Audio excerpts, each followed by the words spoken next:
All right, everyone. I think we are getting ready to go. We've got about 6 attendees is what I'm tracking. We're supposed to have about 21 or so.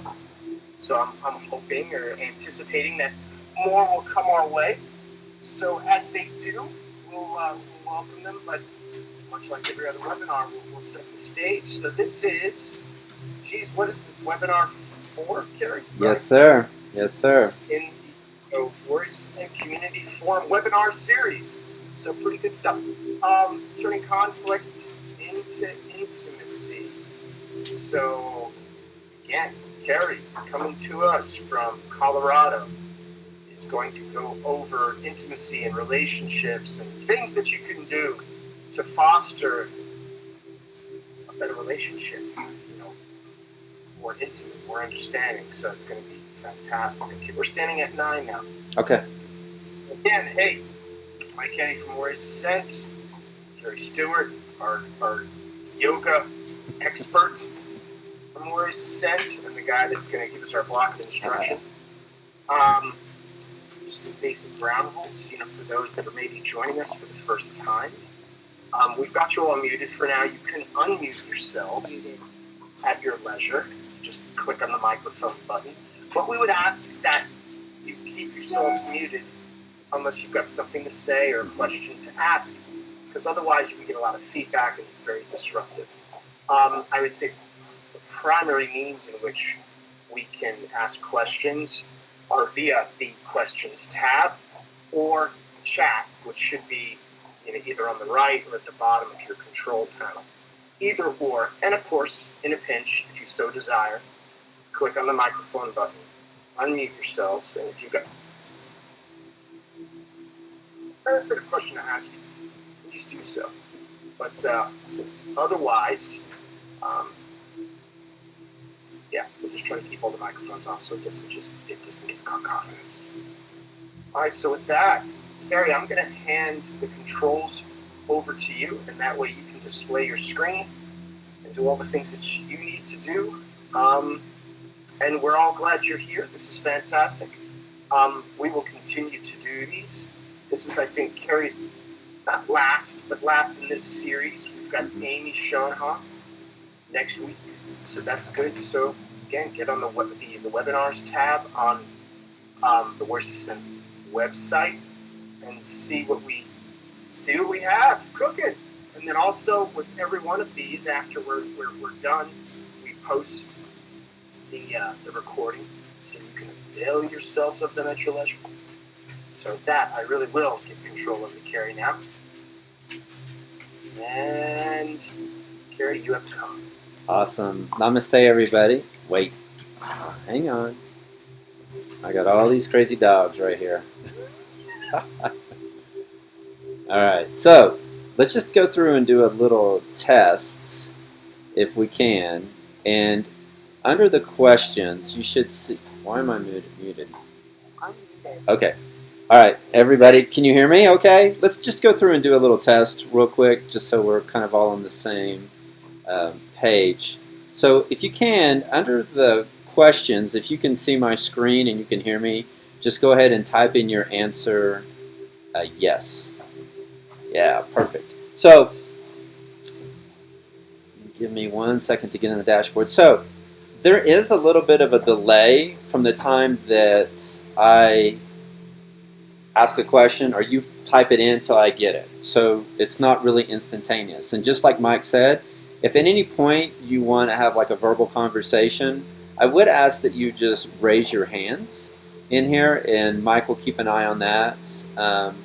Otherwise, you can type it as well and just say, hey, I want to ask a question. I'm going to go through and ask you a series. Tonight's a lot more journaling than we've done in the past, and I'll give you about a minute or so to write down in your own journal the answers to these questions. But I'm going to encourage you to write down the question and then write down your answer and then type in your answer as well into this chat. So I know it's a little bit of work, but that way when you start answering these questions, I'm not going to name who you are, but I'll just name your response to the journaling question, and then that will help kind of incite other people to share. and then just give them a different perspective and a different thought, because a lot of times when you begin to share, it opens up a whole different avenue.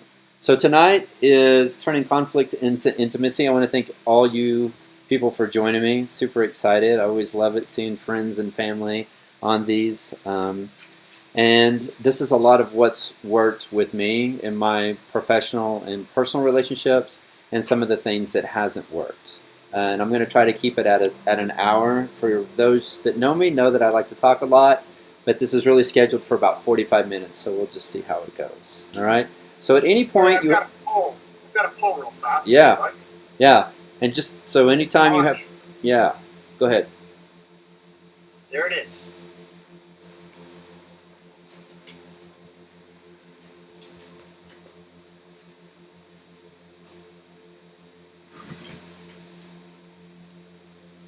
And so we can't see who's responding. We can just see the number of responses.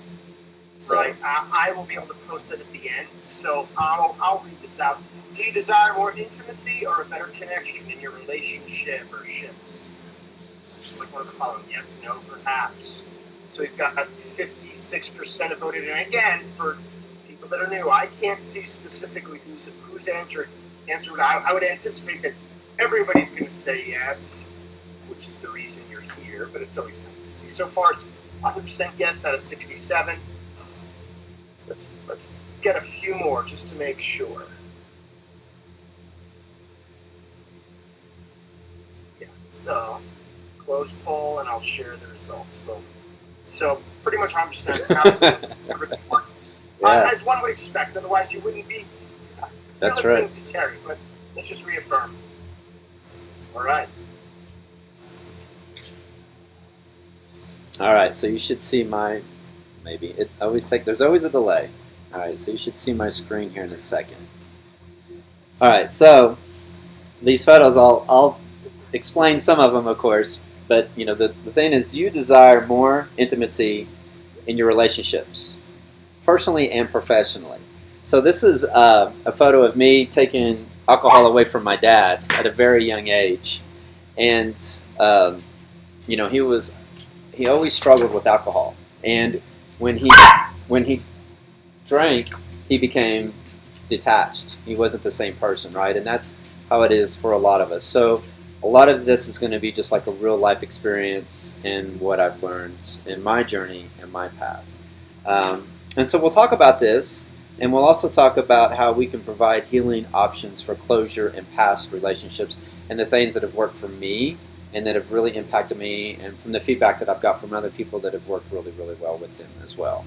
And so, once again, at any point through this conversation, if you have questions, just go ahead and type it out, and we'll take care of it. And I'll, as soon as I can, I'll look down here occasionally and respond to you. All right. So the first journaling question I want you to go through, I want you to get a new page in your journal, whether it's digital or however it is, and I want you to spend about a minute, and I want you to answer the question to yourself, who am I? So, you know, you can label yourself as like a school teacher or a nurse or a physician or whatever it is, but I want you to get kind of in depth of who you are and how you describe yourself, or how you would describe yourself to somebody else. So let's go ahead and take the next minute, and I want you just to write down as much as you can, who are you? A father, a mother, a teacher, a student, whatever it may be.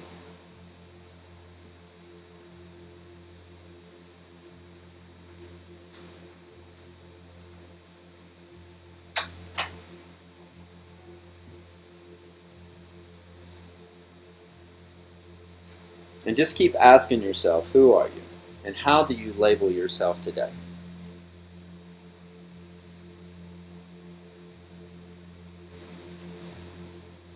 You got 15 more seconds.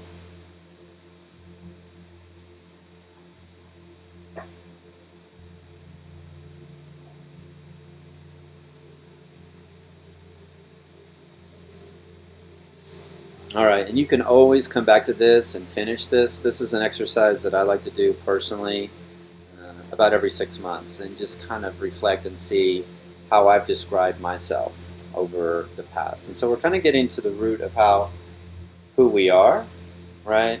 And kind of how we describe ourselves. So there's going to be there's probably about 10 journaling questions tonight that we're going to go through. And I'll give you about a minute on each one of those. So the next question is, how do you share or release feelings of conflict internally and externally? So what I want you to think about is when you get enraged or you get frustrated or you get anxious at work or at home, so with your significant other or maybe with a coworker or a boss, how do you share and release conflict, right? If you're driven on any big city, right, there's road rage, and so a lot of times when people get upset or get anger, they're taking it out in their driving, right? A lot of times you'll see people throw items, right? Or a lot of times they just get super enraged with their voice, and they have a very short temper. So when something unforeseen occurs in your life, something you didn't expect, how do you share and release those feelings? So what I'd like for you to do is write those down and then share those in the question. And remember, I won't say your name, but I'd like for you to write down how you share and release feelings of conflict internally and externally.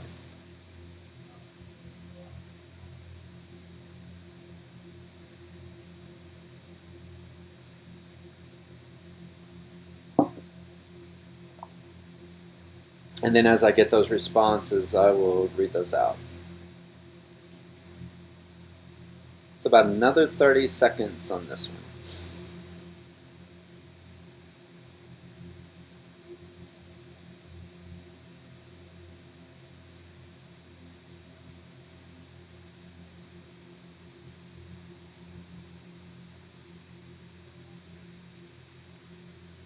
Yeah, shut down the person. That's typical. So many times in our life, we don't know how to deal with the conflict, and so instead of approaching it and bringing it up, we just avoid it, right? We avoid the conflict, we avoid the confrontation, and we don't want it to escalate anymore or any further. So that's a great response.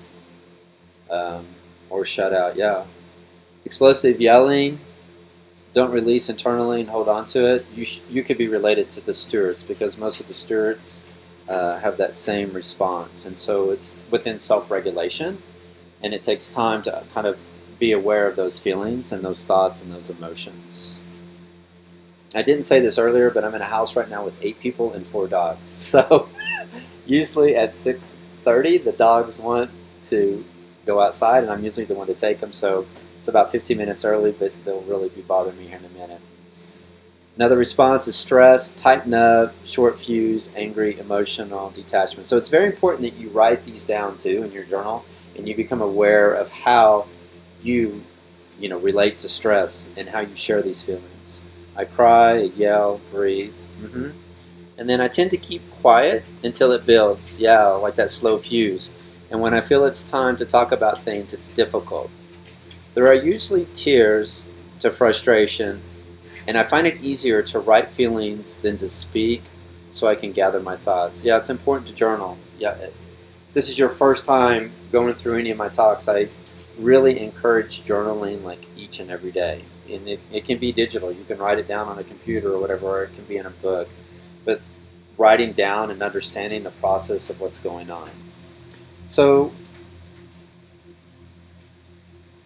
I want to say one other thing, and then I'm going to kind of revert back. But I want to tell you that when you realize if somebody has the incorrect perception of you, give yourself the opportunity to redirect them back to your true self. So a lot of times people have a preconceived idea of who you are or what it may be, and it may not be the actual true person you are. And a lot of times within conflict, this arises as well, right? Sometimes people will perceive something that you really didn't mean to portray. And a lot of times that's within ourselves. A lot of times that we didn't effectively communicate or articulate what it is we really wanted to say and how we wanted to say it. And so then we have to step back and kind of give ourselves that opportunity to redirect and say, okay, this is truly who we are. This is truly what I'm about. I'm going to say this point, and this is a very vital point, that if you're in a relationship with somebody and they become resentful or they become bitter or they become angry, there's two faults of this. One of them is at that point in that time they don't feel loved unconditionally and they don't feel accepted. They don't feel like they can really be themselves and be vulnerable. So it's our responsibility, it's our duty to make sure that in all the relationships that we have that people feel respected, that they feel loved, and they feel accepted. Because once they feel that way, they feel like they can be open and raw and vulnerable. The other thing I'm going to say, and this is twofold, so this goes upon you and the other person, whoever it is, your boss, a coworker, your significant other, that the relationship that we have with others is a direct relationship, or direct reflection of the relationship we have with ourselves. So let me say that again.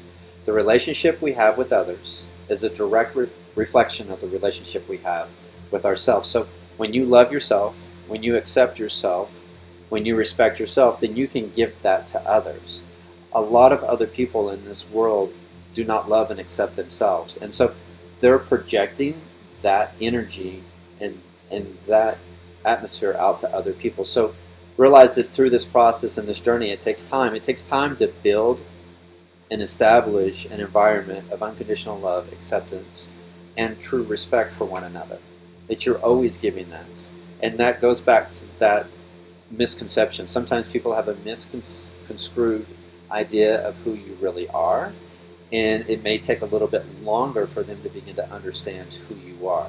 So through the journaling process, through this whole process, you begin to realize who you really are, right? And when we ask you that, who are you?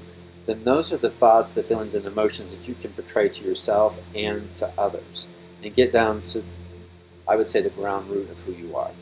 So I've got another question. I want you to journal first, and then I don't have a slide for this, but then I want you to write down the answer as well in the question. How do you enrich your life? Enrich. How do you do things in your life to make your life better? What is it you do? And you can talk about self-care. I think that was last week's talk. So what is it you do for yourself to make your life better? And I'll let you write that down for like the next minute, and then when you get a chance, just fill that out in the questions and I'll share.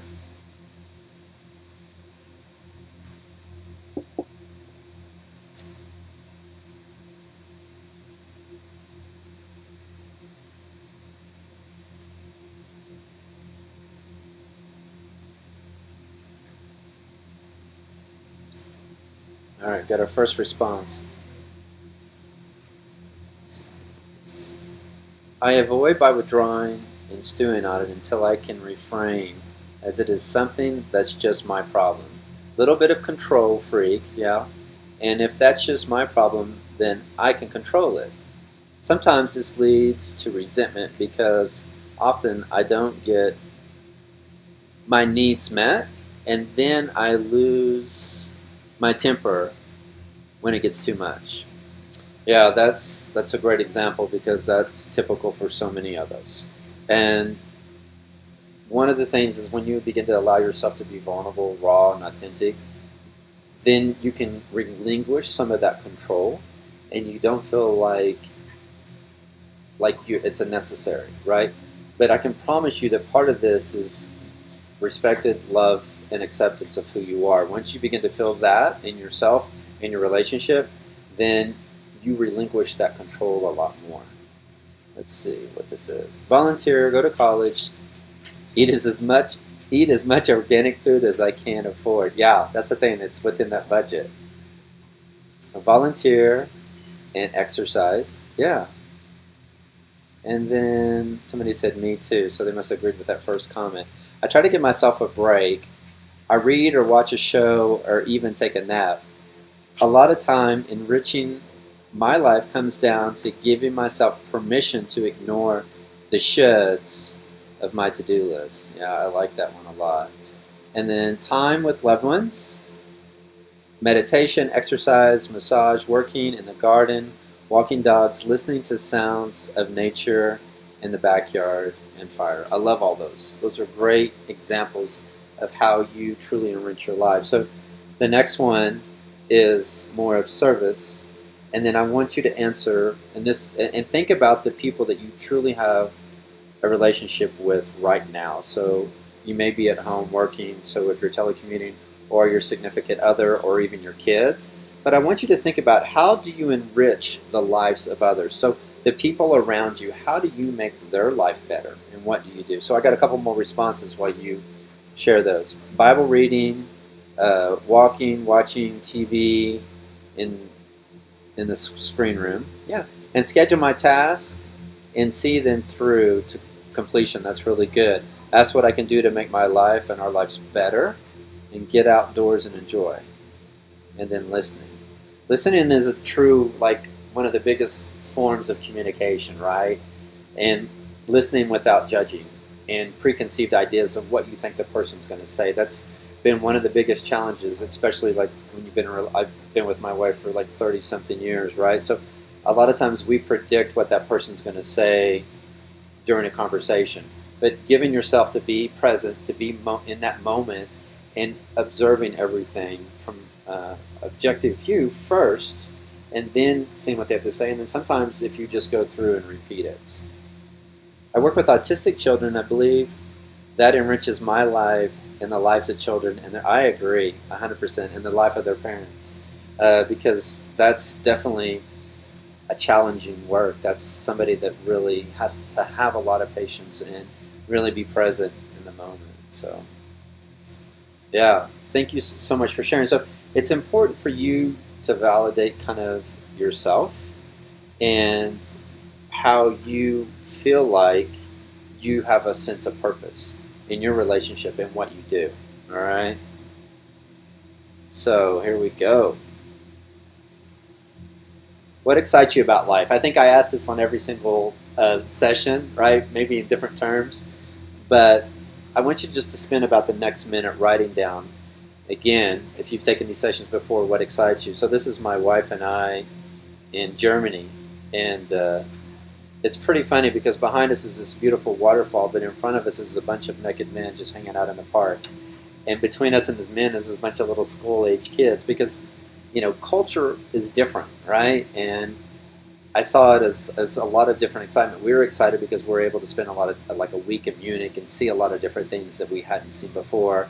The men were excited just to be outside naked and be in nature and be connected, right? The little kids were excited because they were on this super cool tour of this amazing park, and it's like actually where you can, in the water with the board, whatever it's called, you know what I'm talking about, where you can do that, waterboard, or wakeboard. You can do that. So it's a really, really neat park. It's where they do Oktoberfest, that same exact park. So I know you've probably already shared this with me at once over the last week, but and I've told you this numerous times, what excites me is really, I just love traveling. I love it more than probably anything else. So share with me, and if it is something that's been repetitive that you've shared before, it's completely okay. But if there's something new that you haven't shared, just go ahead and type that in the question of what really begins to excite you about life.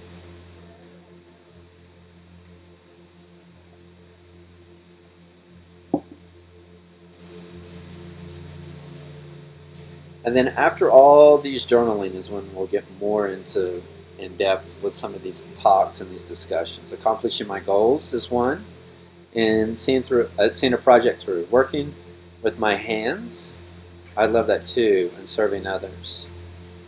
And then watching my nieces grow and learn and dance and travel with my husband. Yeah, it's about that time because the dogs are getting restless. I always know when it's about 6:30. Nature, oh my gosh, yes, absolutely. I go outside every day, and this is that's my wife and I's time to connect, but it's also our time to discuss. So there's one more comment here. Being able to spend time with family, a day when I feel physically and mentally good, and sweets. Oh my God, yeah, dessert first.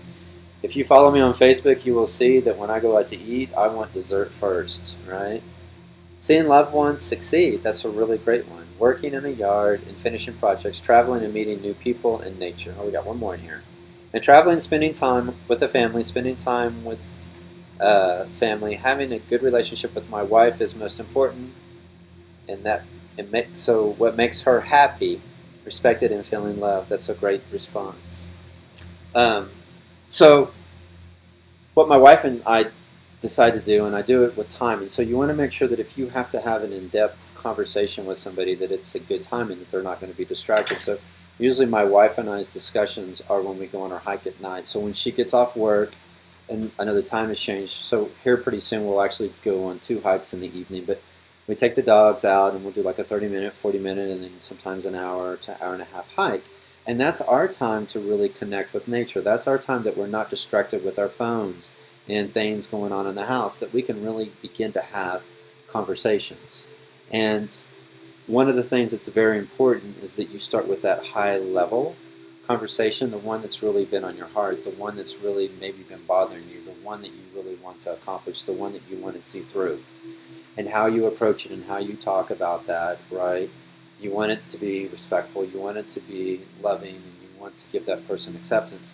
And so whatever that conversation is, whatever the red flags are in your life right now, I want you to just think about, if you could have a conversation with somebody, what has been on your mind and on your heart, personally or professionally. And it's very important that you set yourself up for success in that conversation. So if it is with your boss or a colleague or something, that you kind of let them know that, hey, something's been on my heart, on my mind, on my soul, however you want to articulate it, and can we just have 30 minutes, without technology, without anything, and discuss this. That way they kind of know and they're prepared for it, right? So a lot of times my wife and I, it's just trivial talk, but a lot of times if it's something really important, I just say, hey, tonight I want to talk about this. That way it's on her mind and she can think about it, right? And then a lot of times, my perception of what I thought it was is completely, totally opposite, right? And that's allowing yourself to be open.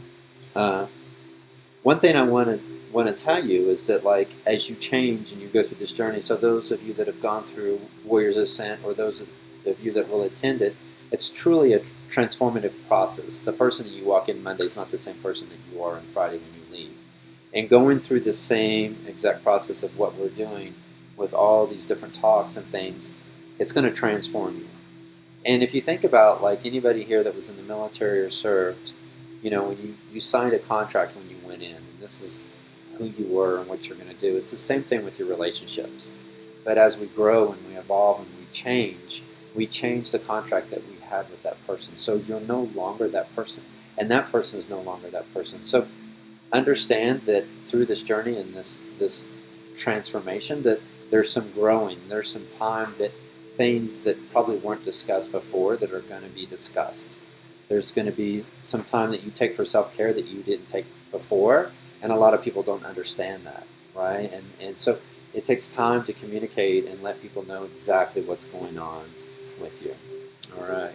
Do you have any questions on anything that we've talked about before I go further? We're about halfway through this talk.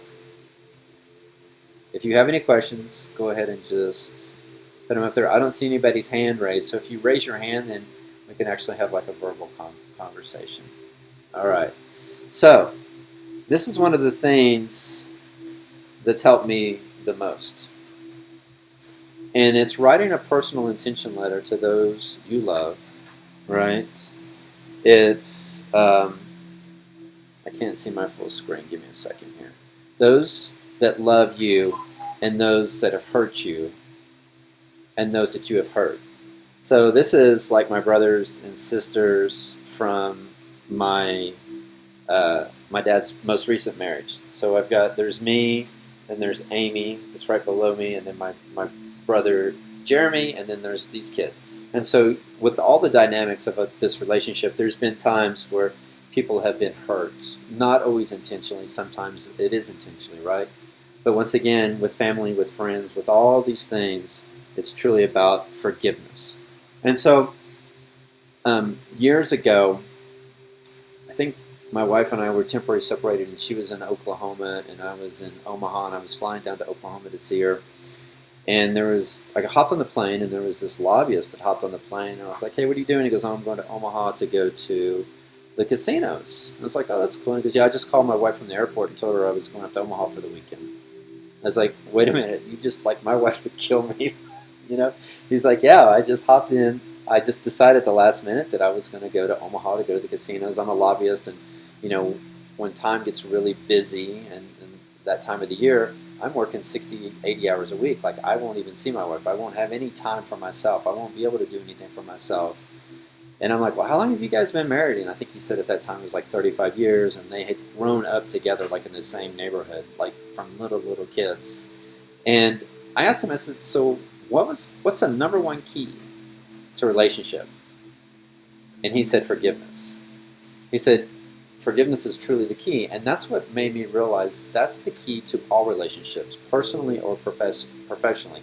Because when you begin to build up walls and begin to build up barriers, and you begin to have all this animosity and bitterness, then you can't move on in that relationship at any level. But once you can truly forgive a person, and you can start today fresh, you can start today new, and start today whole and complete, then you allow yourself to be vulnerable. You allow that other person to be vulnerable, and then you're not fighting and bickering with each other. And then it's a whole different, true dynamic to that. So I decided years ago that I wasn't going to have and hang on to bitterness and frustration and anxiety. I wasn't going to allow the behavior that those other people may have done, whether it's intentionally or unintentionally, to affect how I feel about them. I was going to give myself that opportunity just to be respectful. So I want you to take a minute here, and I want you to write down two things. Okay, so here's the question I want you to write down. I want you to write down those people in your life that you absolutely, truly love. So if you could write a love letter, if you could write an intention letter, and I'll talk about the intention letter more in depth here in a second. I want you to think about it. But who's the first people in your life that you would write a love letter or a letter of intention to? All right? Your significant other, mother, father, whoever it may be. Just do that list, and it'll be we'll do this for about 30 seconds. The people that have made the most positive impact on your life. And if you want to share this in the questions, feel free to share. And so I got the question, did they get the letter? And so I don't know if you heard, I'm going to talk more about the intention, but I want to kind of have you process a lot of this first. About 5 more seconds on this one. And you can share if you want. That's completely optional.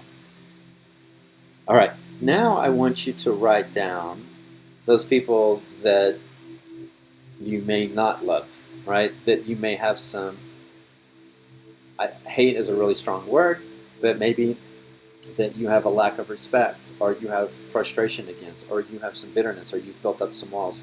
So make a list of those people right now, the top maybe 5 or 10 people in your life that have caused some travesty in your life, some anxiety.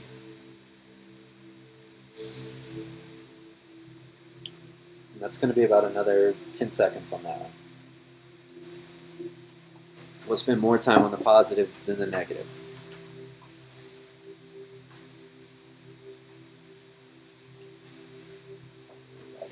So, this letter of intention, this is the thing that I've got the best feedback, the best advice, and the thing that's helped me the most. So what I have on my Google Drive is what's called letters of intention.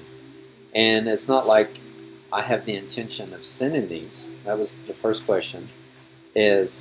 But you can, and maybe you do or you don't, right? So those people in your life that you really, truly love, you really care for, you really adore, it's a letter about how they took care of you, or you took care of them, how you bonded, the intimacy within your relationship. What is it you really enjoyed? What is it you really loved about it?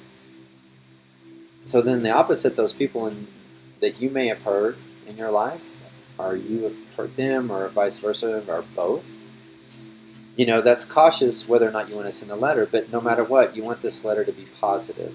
That you're now to the point where you understand why this conflict arose. You understand maybe the disagreements. You understand all these things. But writing this letter to that person, whoever that may be, allows some type of closure, allows you to finally close the book, even if you don't have the intention of sending that letter to that person or those people or whoever it may be.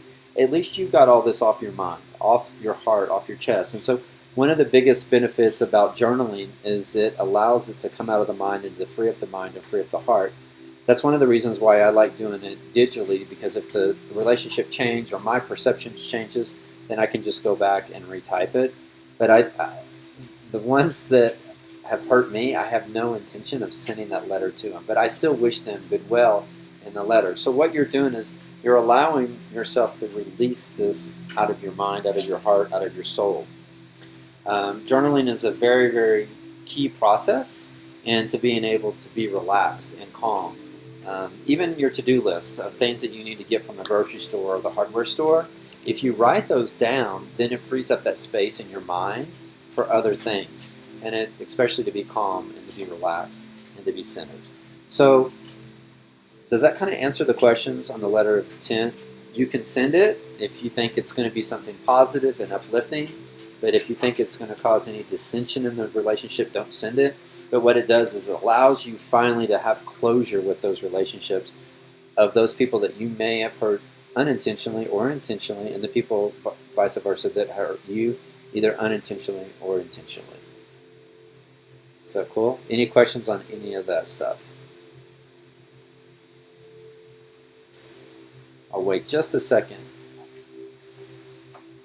Let's see this next slide. All right, we talked about that.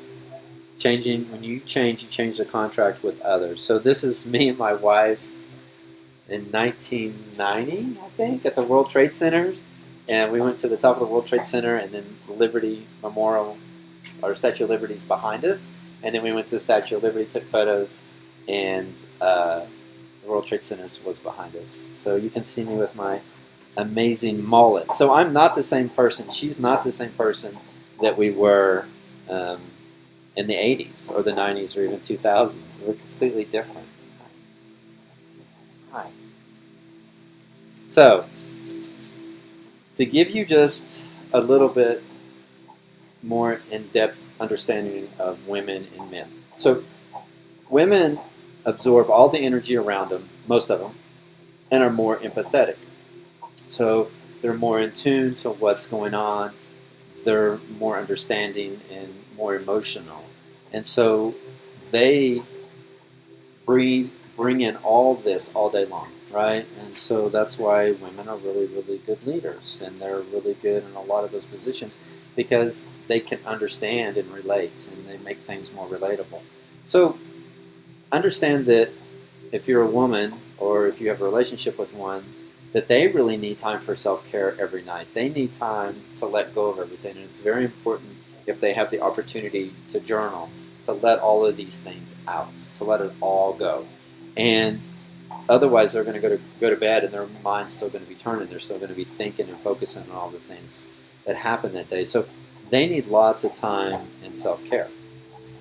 Men do as well, but I really encourage people to journal. So if this is your first time on here, one of my discussions, I always say that let people know in your household that journal is completely, totally private. That it's something that if they have, that you're not going to look through their journal, and if it's something that you have, they're not going to look through it. So vice versa.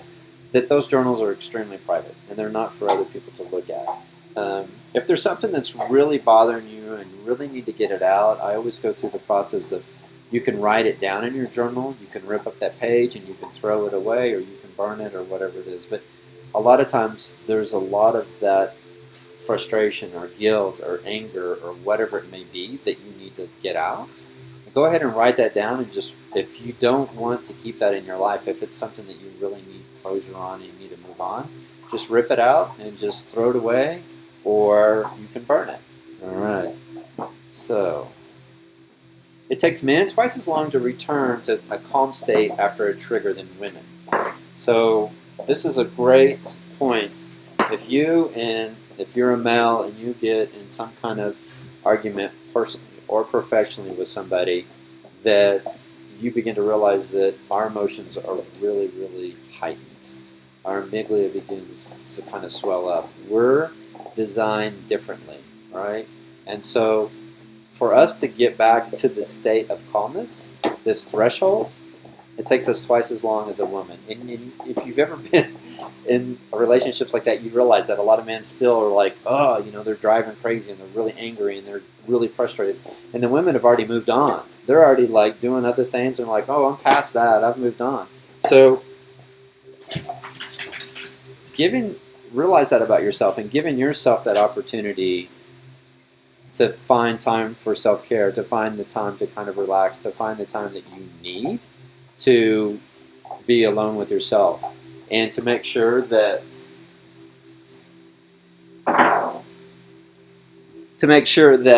you are doing what you need to make sure that you're being respectful to yourself, and that if you get in an argument, personally or professionally, that you're aware of what's going on, and that you're not continuing to trigger that into the next level. So let's see. So a couple more questions here, and then I'm going to talk about some of the times that professionally and personally about conflict and intimacy and healthy boundaries. So I want you to take a minute here and write down what brings you joy.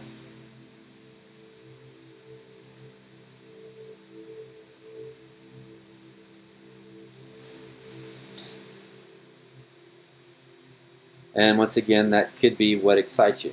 But it's a different level. So joy isn't like that superficial happiness of like, oh, I'm going to go buy a new outfit, and then a week later you're not as happy with the outfit because it's outdated. Or a car or some piece of technology like a phone or something, and then a couple of months later they've come out with something new, and now it doesn't really bring you joy. Joy is something that's really deep within you.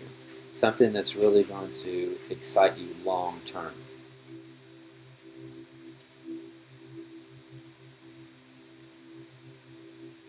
Is it okay to be unsure? Absolutely. Okay, so I've got a question here that it says it's hard for me to be motivated to journal, and my mind gets distracted so easy. And any tips of getting motivated? Yeah, so I'm going to tell you on that just start. Just just take any notebook, any pen, anything you can, or if digitally, if your preference is digitally.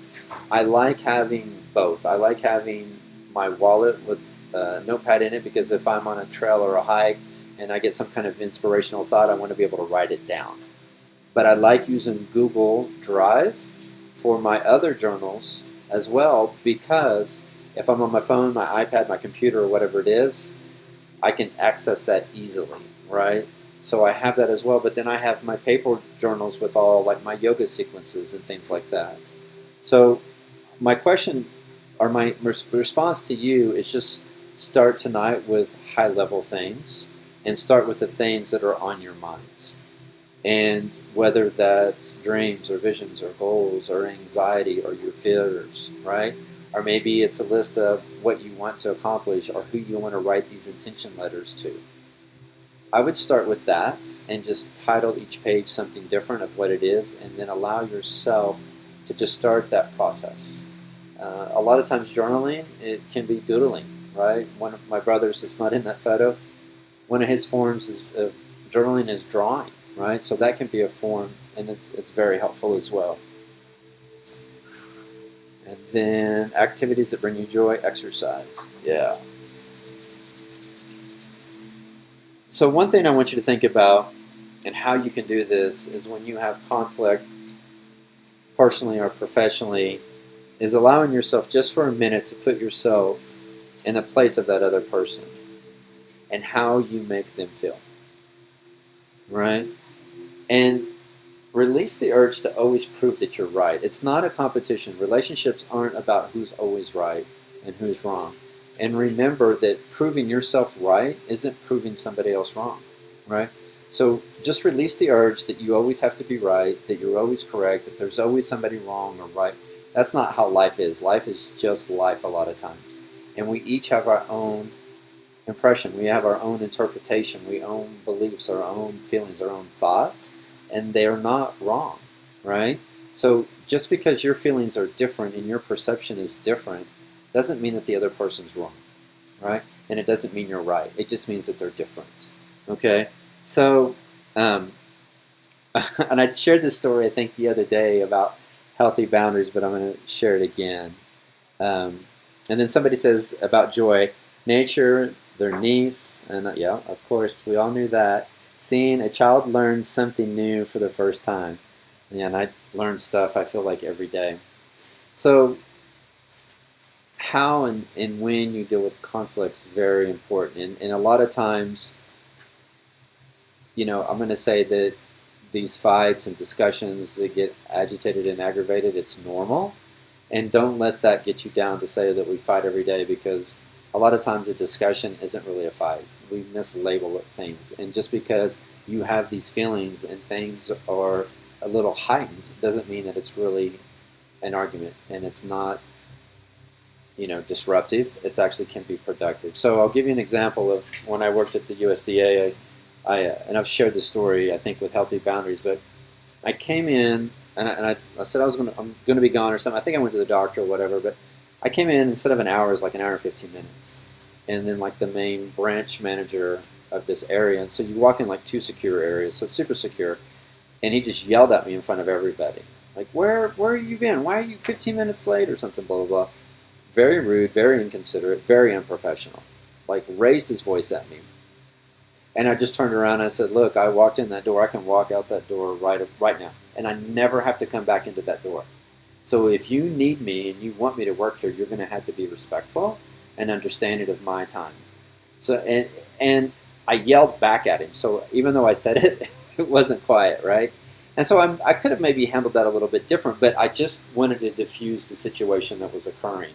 And I wanted to let him know that I'm happy to walk away from that relationship at any point, at any time. So a lot of that goes with healthy boundaries. A lot of it has to be within a structure of respect and honor and pride. So yeah, I probably should have pulled him over into the conference room and had a conversation with him, more political, but once again, it was a trigger. And once again, I was heightened and everything like that. But I will tell you that I never had that issue with him ever again. He was never disrespectful, and he was always polite. And then after that, he asked me out to lunch like numerous times. So a lot of times, depending on the person, if it's a narcissist or a bully, sometimes you have to kind of raise that level and let him know that you're going to stand up to him. It's not something that I would encourage, like in your relationships, like with your spouse and other people, all the time. But most of the time, your boss is not that disrespectful to you. So let me see what else. Our next question is here. So this is kind of a deep and tough one. So this is me and like a bunch of dogs, because I love dogs, but I want you to think about this for at least the next minute. And I want you to write down, how can you create emotional intimacy?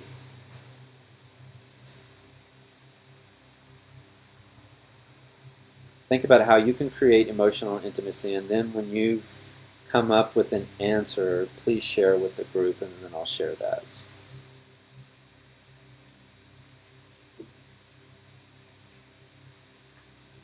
And this may be just time with, once again, when we talked about how you enrich the lives of others, this goes to kind of the next level. So we shared with that earlier, but think about how you can create emotional intimacy with somebody. And what that means to you and maybe your significant other.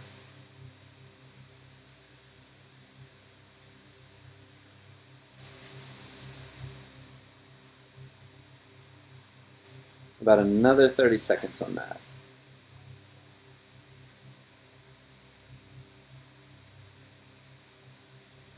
Authenticity, I can't say it. Authenticity. Thanks. Safe space to share. Yeah, that's true. Share my vulnerability with loved ones. Show respect for their feelings. These are all perfect. By listening intently to their story and to show genuine interest. That's perfect. Time, openness, being present when you're there and not back burnering their needs. Yeah. Or your own. That's very, very important. When you're with them. I love that. That's a perfect example.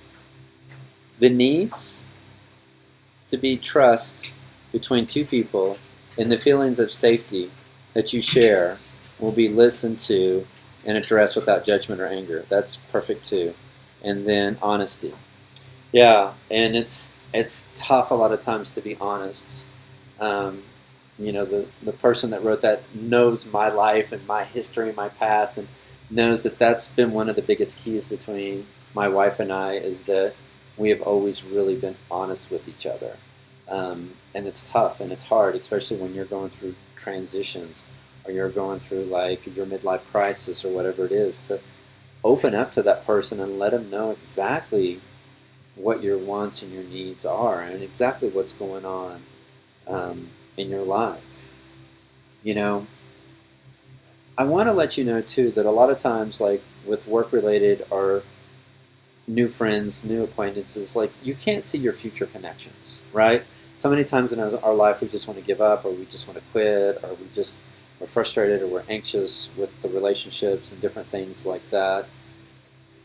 But I want you to realize that you don't know your future connections. You don't know who you're going to meet in your future that's going to be that person that makes such a positive impact. That person that's going to have such a great attraction and really enrich your life. So don't ever give up on the opportunity to build new, loving, kind relationships. And the second play that I just want to let you know that you only have one chance to make that first impression with somebody, and it's difficult to transform their initial impression. So I'm going to give you a work example, and it's one of the funniest stories ever. So we'd always do like these onboard security briefings, and this lady came in, and we're doing our first little meeting and briefing with her, and she's just like so giddy and so excited, and I'm just, it's just like, what's going on? She goes, oh my God, I got a job. I'm so excited. I'm here. Da, da, da, da. And I was like, well, what happened? What's going on? And she goes, oh my gosh, I screwed up on my last job so bad. I was like, okay, well, and I didn't expect her to share, but she goes, okay, so here's what happened. I was like, okay, she's going to share.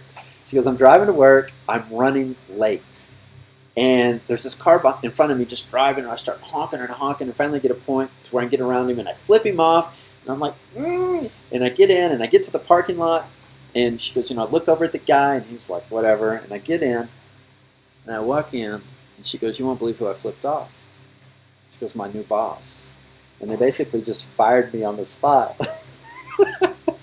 So her initial impression wasn't really what it was being. She was running late, she was frustrated, she was anxious, and she actually just happened to take it out on her new boss, right?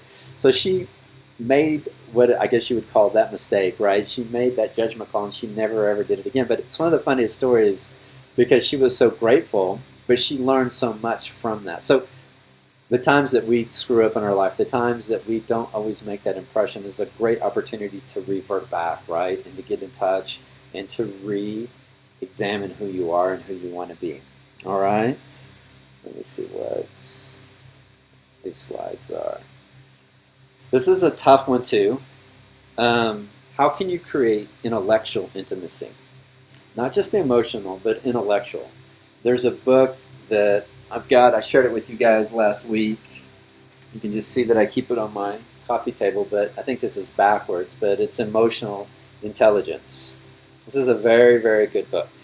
This really goes into like understanding the flight, freeze, and fight mode about the amygdala and the connection with the amygdala and how you have like this direct connection and the amygdala will respond first.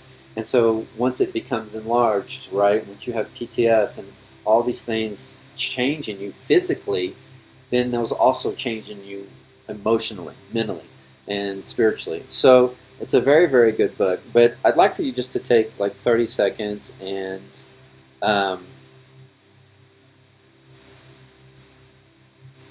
share with me how you can create intellectual intimacy. So once again, for me and my wife, it's actually just going out in nature and just resetting, letting everything go from the work day. It gives that an opportunity for us to be emotionally and intellectually intimate on these walks and these hikes. We can have discussions in depth or just completely superficial. Oh, it's nice outside, and it's going to be nice this weekend, and oh, look at those pretty rocks or whatever.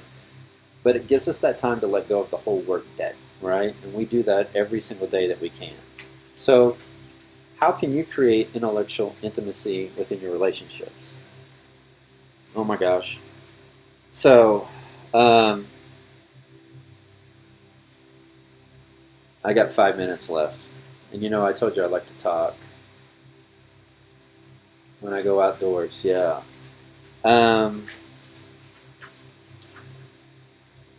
So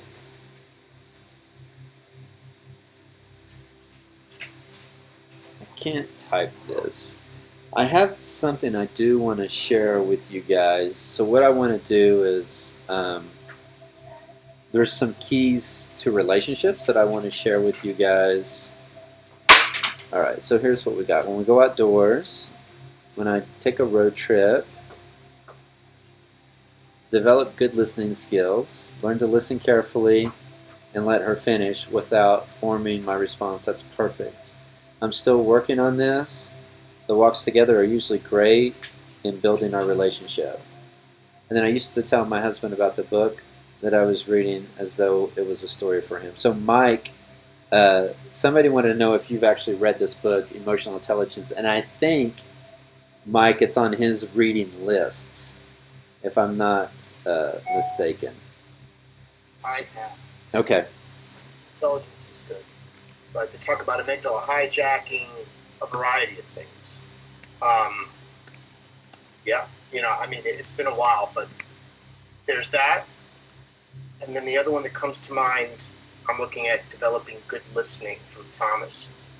One that I'm listening to right now is Just Listen by last name Golston, I think. Another good resource that I'm gonna throw out. Yeah, I'm gonna type in 6 questions right here. Let me see. I think yeah, you can copy and paste these. If you want me to email you these questions, as soon as I type in these 6 questions, I'll send you an email, and then if you want me to email them, I'll send them to you as well. But these are 6 questions that you can ask your significant other that will really help. And I'm not saying ask all 6 at once, kind of stage them out and discuss them, but these are really pivotal points that can help your relationship. So let me. There's the first one. So what makes you feel good about yourself today? Can you guys see those? Now I can't type at all, Mike. I don't know what happened. What is it you're trying to do? Oh, I was just typing. Did you guys get that first response? No.